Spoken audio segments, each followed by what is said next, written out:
Yo guys, what's up? Welcome back to the channel. And today I've got another good one for you. And this is an especially good video if you are a softie. And by softie, I mean that you like soft shoes. Because today we are doing a shootout between the Mizuno Neo Zen and the ASICS Novablast 5. Let's get into it. Before we get started, I do just want to say that this video is in collaboration with my friends over at Roadrunner Sports. Now, both these shoes were sent to me for the purpose of review. However, no one has told me what to say.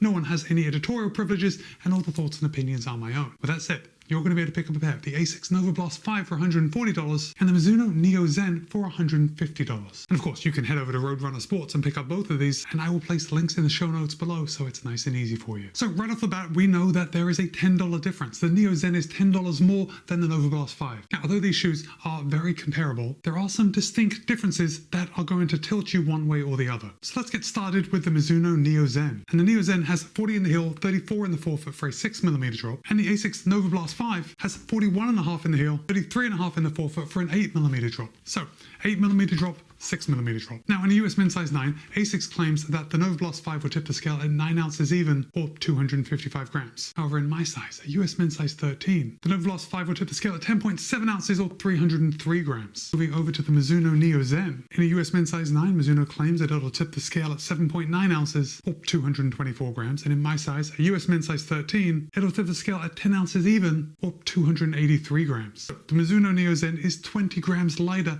than the ASICS Novablast 5. So right there, it depends where you put your value. If you're looking for the least expensive, obviously the Novablast 5 is the way you're going to go. If you're looking for a lighter option, the Mizuno Neo Zen takes it by a fair amount. 20 grams isn't nothing. Now we're going to continue with the differences by starting at the top and working our way down on the Neo Zen. And the Neo Zen is featuring a one-piece knit upper. It seems to me that a knit upper is quite a polarizing upper for a shoe. Some people love it, some people don't like it. But one thing's for sure, the upper on the Neo Zen is insanely comfortable. Because it's a one-piece knit upper, there's no actual padding around the heel collar, but it's a super soft knit. The heel counter, you know, there is a little bit of rigidity. There is an underlay coming right around the heel, but you can still press it down like that. It is fairly flexible. However, if I hold that up and you see this angle coming in, the heel counter area of the Neo Zen does give you a good heel lock. I didn't experience any heel slip, and overall the whole lockdown of the Neo Zen is very good. And just quickly, if we look at the back of the shoe, there is a heel pull on the Neo Zen, which is 100% needed. A lot of the times I don't think a heel pull is necessary. In fact, there is a heel pull on the back of the Novablast 5,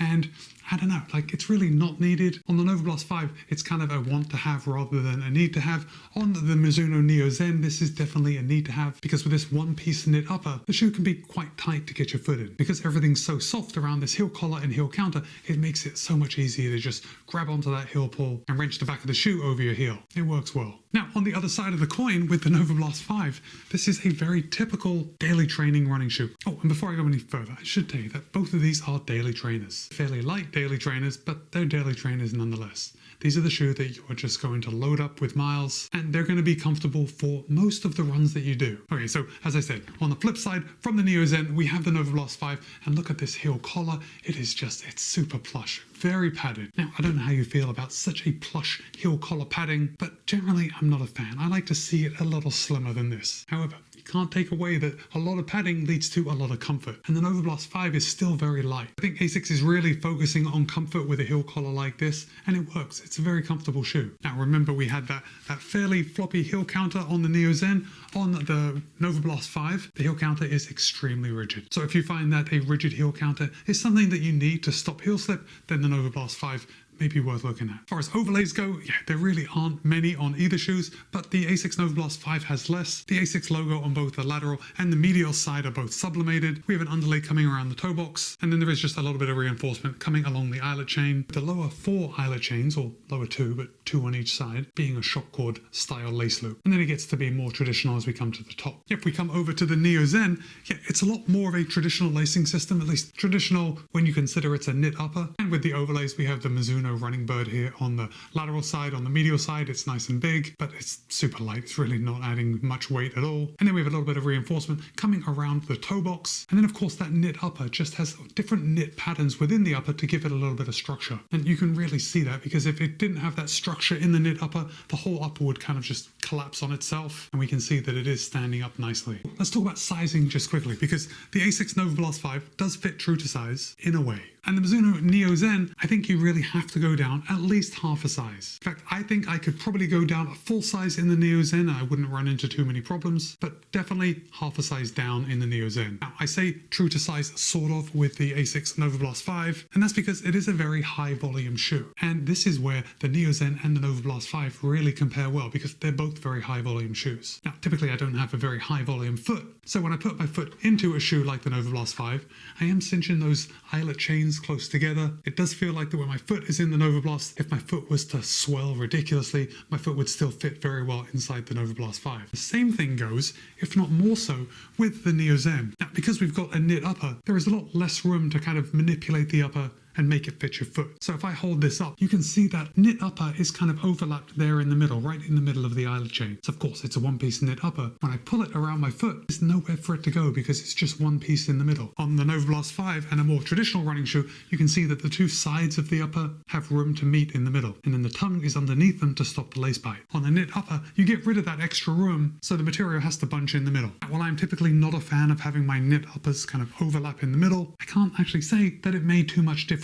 other than looking at it and seeing that it's overlapped. Like, I don't really like how that looks, but from a performance, from a use perspective, I didn't really notice any difference. I definitely did not get any hot spots on the top of my foot, which by looking at it, I would think that I could. No, the Neo Zen is super comfortable, even though this upper is very high volume. Now, as far as the tongue goes, of course, there's nothing to say about the tongue on the Neo Zen because it's a one-piece knit upper. There is no tongue. It's a thin knit material. Now, there is a piece of rubber right here on the front, so when you tie the shoes across the top of your foot, that knot isn't going to create pressure on the top of your foot, so good design choice there. And the tongue on the Novablast 5 is a lot more traditional. It's quite thin. It definitely is not as thick as you would think by just looking at this heel collar, and there is more than enough padding to stop any lace bite. There is a tongue pull / lace loop running down the center of the tongue, and the tongue is gusseted. So let's come down to the midsole. And the midsoles, although they are different, they're on different shoes, this is another thing that makes these two shoes very comparable. Now, in the ASICS, we are using Flight Foam Blast Max, and that is a new foam in the Novablast line. Remember last year they were using Flight Foam Blast Plus Eco, and Flight Foam Blast Max is just a little more responsive and a lot softer, which is important when we're comparing it to the Neo Zen because the Neo Zen is using Mizuno's Energy Next foam, and this is a supercritical TPU foam. Again, it is very soft. Now, when I'm walking around, I'd say the Mizuno Neo Zen feels quite substantially softer